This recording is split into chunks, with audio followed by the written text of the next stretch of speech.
the first time na nag-testify ako for the past, for the last time, for the all the years na dito ako sa ENP Community. And sabi ko, I want to testify that God is able to do more than you can imagine. Amen. Kung ano yung pinag-pray natin ngayon sa inyo, each family, God will exceed. Amen. More than pa.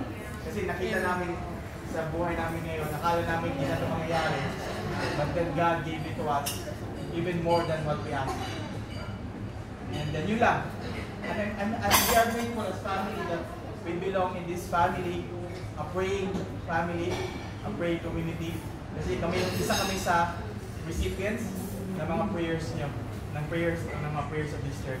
We are glad sa LG namin, kina Alfred, lahat na from Natites, lahat dito naka-LG ata namin in one way or another from the start until now.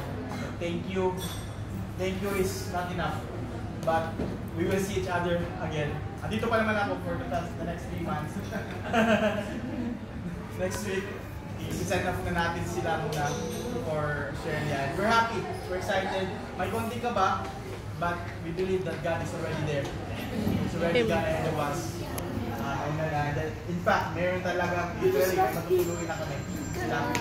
That was God's will for talaga.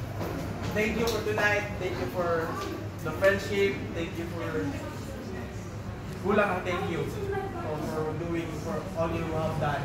Not just tonight, but through the years since we came here. Amen.